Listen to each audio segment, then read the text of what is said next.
রিলেশনে যাওয়ার পর বেশিরভাগ মেয়েরাই তার প্রিয় মানুষটিকে আগলে রাখতে চায়, আর সেটা ভালোবাসা দিয়ে হোক কিংবা ঝগড়া করেই হোক।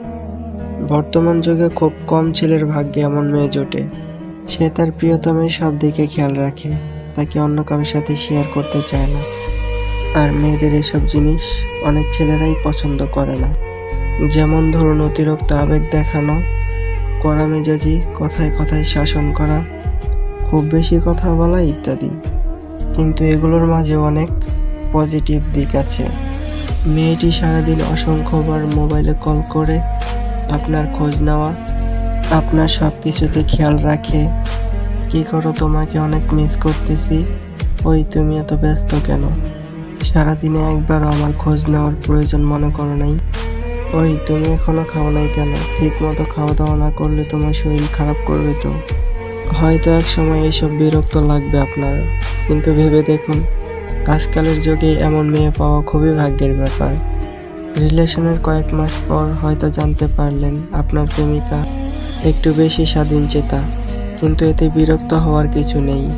শুধু জেনে রাখুন, একটা স্বাধীনচেতা মেয়ে কখনোই কারো উপর বোঝা হয় না, বরং সে আপনার প্রতিটি কাজে সহায়তা করবে, আপনার প্রতিটি পদক্ষেপের সঙ্গে তাল মিলিয়ে চলবে। রিলেশনে যাওয়ার পর মেয়েটি প্রতিনিয়ত আপনার দোষ এবং আপনার ভুল ধরিয়ে দেয়, আর এই নিয়ে ঝগড়া করে থাকে।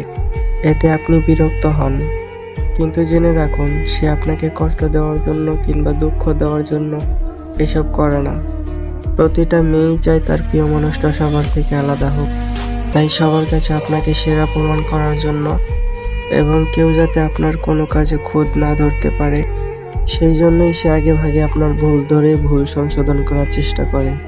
রিলেশনে যাওয়ার পর থেকে সে আপনাকে সন্দেহ করে, যেমন, ওই তুমি এত রাত পর্যন্ত ফেসবুকে কি করো, কয়টা মেয়ের সাথে কথা বলো, তুমি সেদিন কোচিংয়ের পর মেয়েটার সাথে কি কথা বলতেছিলা, এতক্ষণ ধরে কার সাথে কথা বলতেছিলা, কল করলেই ওয়েটিংয়ে।